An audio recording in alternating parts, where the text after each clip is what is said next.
Class seventh.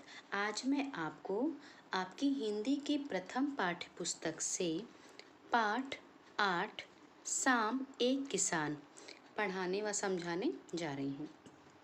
Class seventh, ये जो पाठ है बेटा, ये पाठ एक कविता है और ये कविता बेटा बहुत ही रोचक है। थोड़ा सा आपको समझने में परेशानी आएगी, लेकिन जब आप इसको ध्यान से समझेंगे बेटा, ध्यान से पढ़ेंगे, तब आपको ये कविता अच्छी लगेगी। देखेंगे कि आपके कवि ने इस कविता को कितने अच्छे से लिखा है उन्होंने, और एक एक शब्दों को उन्होंने कितने अच्छे से पिरोया है। इस कविता के कवि हैं बेटा सर्वेश्वर दयाल सक्सेना जी, और कवि ने बेटा पाठ में एक शाम के समय का चित्रण किया है। कविता बहुत ही अच्छी है बेटा। पहले आप अपने कवि के बारे में जान लीजिए। क्लास सेवेंथ, सर्वेश्वर दयाल सक्सेना जी बेटा हिंदी के कवि एवं साहित्यकार थे। इनका जन्म 15 सितंबर 1927 को बस्ती में हुआ था बेटा, और इनकी मृत्यु बेटा 24 सितंबर 1983 में नई दिल्ली में हुई थी। इनकी जो मुख्य किताब है बेटा वह है लड़ाई हवालात। इन्होंने बेटा बाल साहित्य की भी रचना की है। इनकी मुख्य रचनाएं हैं खूंटियों पर टंगे लोग, पागल कुत्तों का मसीहा, बकरी और बतूता का जूता। अब चलिए देखिए बेटा इस पाठ को, इस कविता को। आकाश का साफा बांधकर सूरज की चिलम खींचता बैठा है पहाड़, घुटनों पर पड़ी है नदी चादर सी, पास ही दहक रही है पलास के जंगल की अंगीठी, अंधकार दूर पूर्व में सिमटा बैठा है भेड़ों के गल्ले सा, अचानक बोला मोर जैसे किसी ने आवाज दी, सुनते हो चिलम औंधी, धुआं उठा, सूरज डूबा, अंधेरा छा गया। इस कविता को बेटा पुनः एक बार आप फिर से अच्छे से पढ़िए। आकाश का साफा बांधकर सूरज की चिलम खींचता बैठा है पहाड़, घुटनों पर पड़ी है नदी चादर सी, पास ही दहक रही है पलास के जंगल की अंगीठी, अंधकार दूर पूर्व में सिमटा बैठा है भेड़ों के गल्ले सा, अचानक बोला मोर जैसे किसी ने आवाज दी, सुनते हो चिलम औंधी, धुआं उठा, सूरज डूबा, अंधेरा छा गया। ये कविता बेटा पढ़ने में कितनी अच्छी लग रही है, अब इसको समझिए। क्लास 7 में एक बार और कह दूं बेटा, ये कविता थोड़ा सा समझने में आपको परेशानी आएगी, क्योंकि कवि ने बेटा एक शाम का चित्रण किया है, वो भी किसके रूप में, एक किसान के रूप में। ये कविता समझ में आएगी बेटा तो ठीक है, नहीं समझ में आएगी क्लास 7 तो आप बेटा हमसे पुनः इस कविता को समझ लीजिएगा। आप कहिएगा, हम आपको फिर से दोबारा इस कविता को समझा देंगे। पहले बेटा जो ये चित्र है, इस चित्र को बहुत ध्यान से आप देखिए, और जो कवि है बेटा उन्होंने इसी चित्र में पूरी कविता को पिरो दिया है। अब ध्यान से देखिए बेटा, इस कविता को देखिए। ये जो भाग है बेटा, ये एक पहाड़ का भाग है। ये किसका भाग है? ये एक पहाड़ है, और पहाड़ों के ऊपर क्या होता है बेटा? बादल। पहाड़ों के ऊपर क्या होता है? बादल, आकाश होता है। और पहाड़ों के नीचे क्या बहती है बेटा? देखिए नदी। पहाड़ों के नीचे क्या बहती है? नदी। यहाँ पर सूरज, जब सूरज बेटा डूबता है तो चारों तरफ क्या होता है?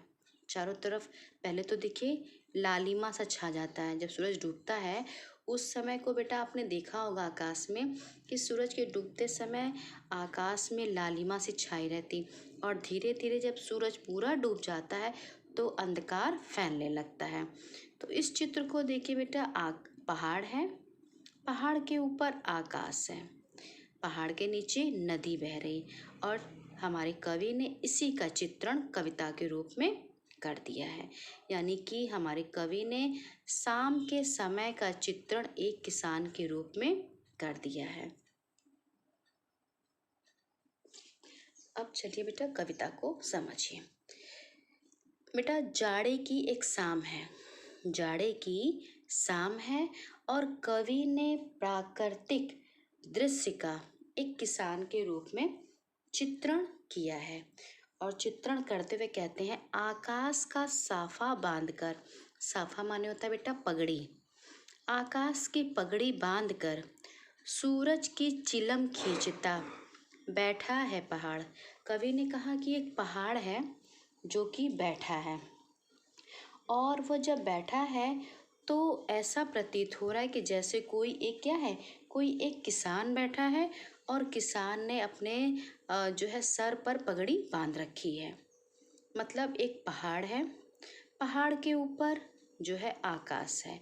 तो हमारे कवि ने कहा कि पहाड़ के ऊपर जो आकाश का साफा है वह ऐसा लग रहा है कि जैसे कोई एक किसान बैठा है, और किसान ने क्या कर रखा है, साफा बांध रखा है। फिर सूरज, सूरज बेटा जब डूबता है तो क्या होता है, हल्का सा अंधकार छाता है, लालिमा छाती है, तो सूरज की चिलम खींचता, तो सूरज की चिलम खींचता मतलब कि हमारे मतलब एक किसान है जिसने अपने सर पर साफा मतलब पगड़ी बांध रखी है, और वह चिलम खींच रहा है। घुटनों पर पड़ी है नदी चादर सी, और जो बेटा पहाड़ के नीचे नदी बह रही है वह कैसी लग रही है, जैसे लग रहा है कि उसके घुटनों, नदी को यहाँ पर कवि ने चादर का रूप दिया है, और उस किसान के घुटनों पर जो है चादर सी है। किसकी चादर है, नदी, नदी रूपी चादर है। पास ही दहक रही है, दहकना मतलब जलना, और पास ही दहक रही है पलाश के जंगल की अंगीठी। पलाश के फूल, पलाश के फूल बेटा आपने जहाँ तक तो नहीं देखा होगा, पलाश मतलब बेटा टेसू के फूल। वहाँ पर जो जंगल है, जहाँ बेटा पहाड़ होता है तो पहाड़ों के नीचे नदी बहती है, और फिर वहाँ पे क्या होता है, और जंगल भी होते हैं, घने घने जंगल भी होते हैं। तो वहाँ पर टेसू मतलब पलाश के जंगल की अंगीठी, जो पलाश के फूल होते हैं कैसे होते हैं बेटा, लाल होते हैं। तो उन्होंने कहा है कि जंगल में कोई जैसे अंगीठी जल रही, मतलब कि पलाश में, पलाश के जंगल की, मतलब कि टेसू, टेसू के फूल हैं और वह खिले हुए हैं, तो जैसे कि लग रहा है कि अंगीठी जो है वह जल रही। अंधकार दूर पूर्व में, और फिर दूर पूर्व, पूर्व दिशा में सिमटा बैठा है भेड़ों के गल्ले सा, गल्ले से मतलब कि झुंड सा। अंधकार पूर्व, अंधकार दूर पूर्व में सिमटा बैठा है भेड़ों के गले सा। भेड़ों का झुंड बेटा आपने नहीं देखा है, लेकिन जो भेड़ों का झुंड जब होता है तो वहाँ स्थान नहीं रहता है, मतलब वो एक साथ जो है झुंड के रूप में रहते हैं। पूर्व दिशा में क्या हो रहा है बेटा कि अंधकार अब गहराता जा रहा है, और अंधकार गहराता जा रहा है तो कवि ने कहा है कि जब अंधकार गहरा रहा है तो ऐसा प्रतीत हो रहा है जैसे कि सिमटा हुआ, सिमटा हुआ मतलब कि एक दूसरे के साथ सिमट कर जो है भेड़ों के गले सा, मतलब कि जैसे कि भेड़ों का झुंड जो होता है, झुंड जैसा लग रहा है। मतलब कि पूर्व दिशा में अंधकार अब गहरा रहा है। एक बार बेटा फिर देखिए, आकाश का साफा बांधकर मतलब कि आकाश रूपी पगड़ी बांधकर सूरज की चिलम खींचता, सूरज की चिलम खींचता हुआ एक पहाड़ बैठा है। मतलब कि एक किसान बैठा है, जो किसान सूरज की चिलम खींच रहा है, और उसने अपने पगड़ी जो है अपने सर पर पगड़ी बांध रखा है, और उस किसान के घुटनों पर जो है वह नदी रूपी चादर सी पड़ी है, और पास में ही जो है टेसू के पलाश के जंगल की अंगीठी, मतलब कि पलाश के फूल कैसे होते हैं, लाल लाल होते हैं, और चारों तरफ जंगलों में बेटा वह टेसू के फूल खिले हुए हैं, जो जैसे लग रहा है कि जलती हुई कोई अंगीठी है। अंधकार दूर पूर्व में सिमटा बैठा है भेड़ों के गले सा। मतलब कि अब क्या हो रहा, पूर्व दिशा की ओर बेटा अब अंधकार फैलने लगा है।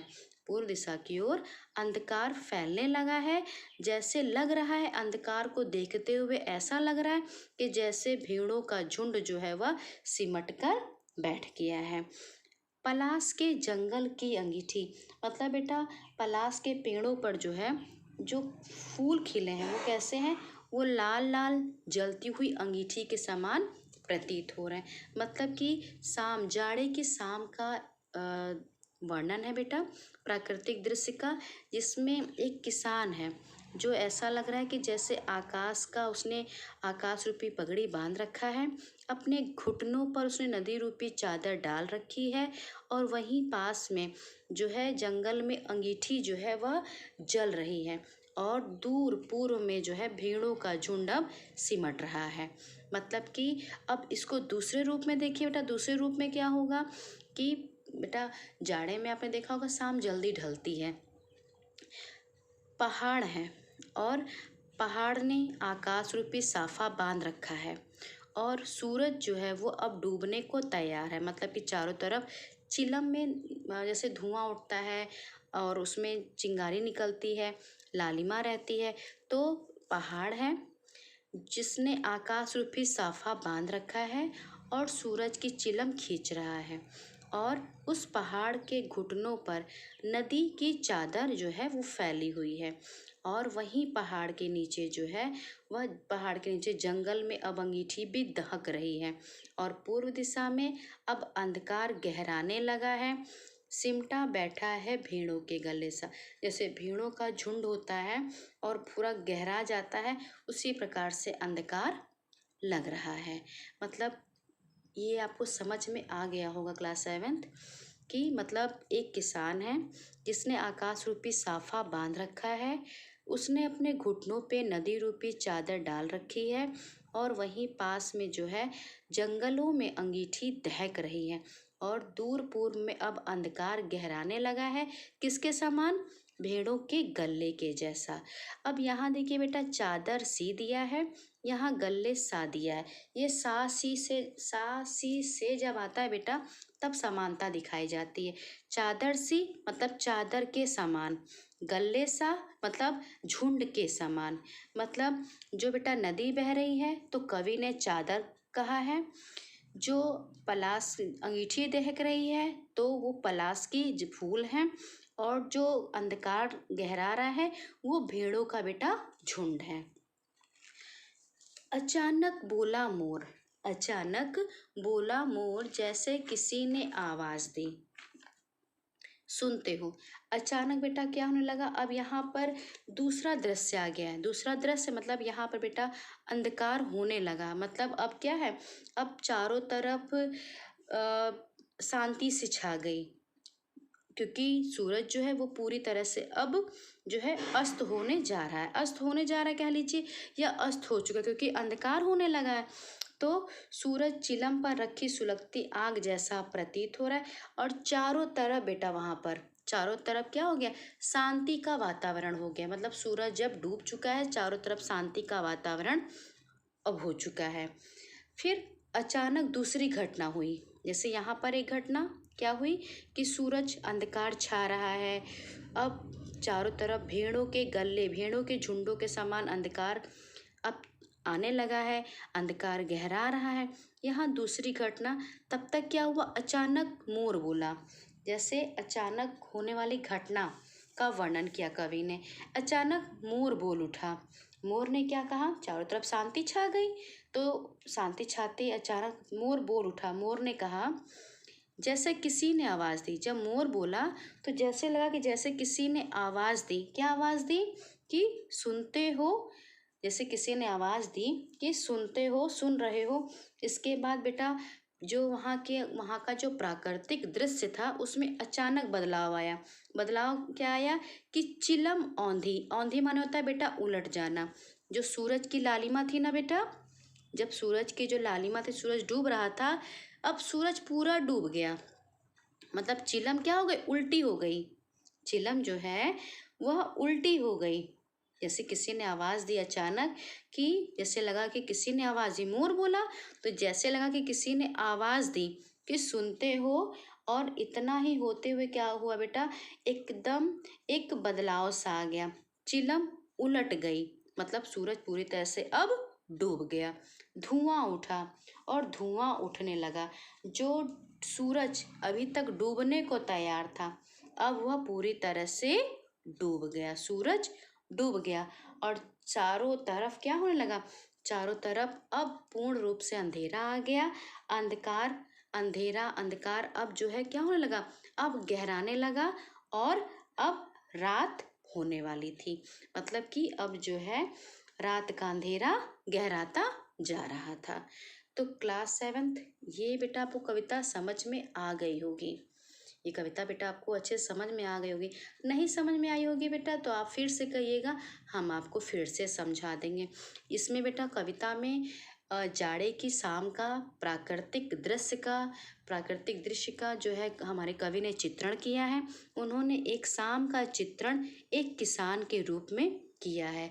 उन्होंने पहाड़ों का जो वहाँ का दृश्य देखा, प्राकृतिक दृश्य, उन्होंने किसान के रूप में चित्रण कर दिया। इस कविता को फिर से आप अच्छे से पढ़ेंगे और आज आप क्या करेंगे बेटा, इन दोनों चित्रों में से कोई एक चित्र अपनी कॉपी में बनाएंगे, हिंदी वाली कॉपी में, और ये कविता भी लिखेंगे। तो क्लास 1 आपको ये कविता आज फिर से बेटा अच्छे से पढ़नी है।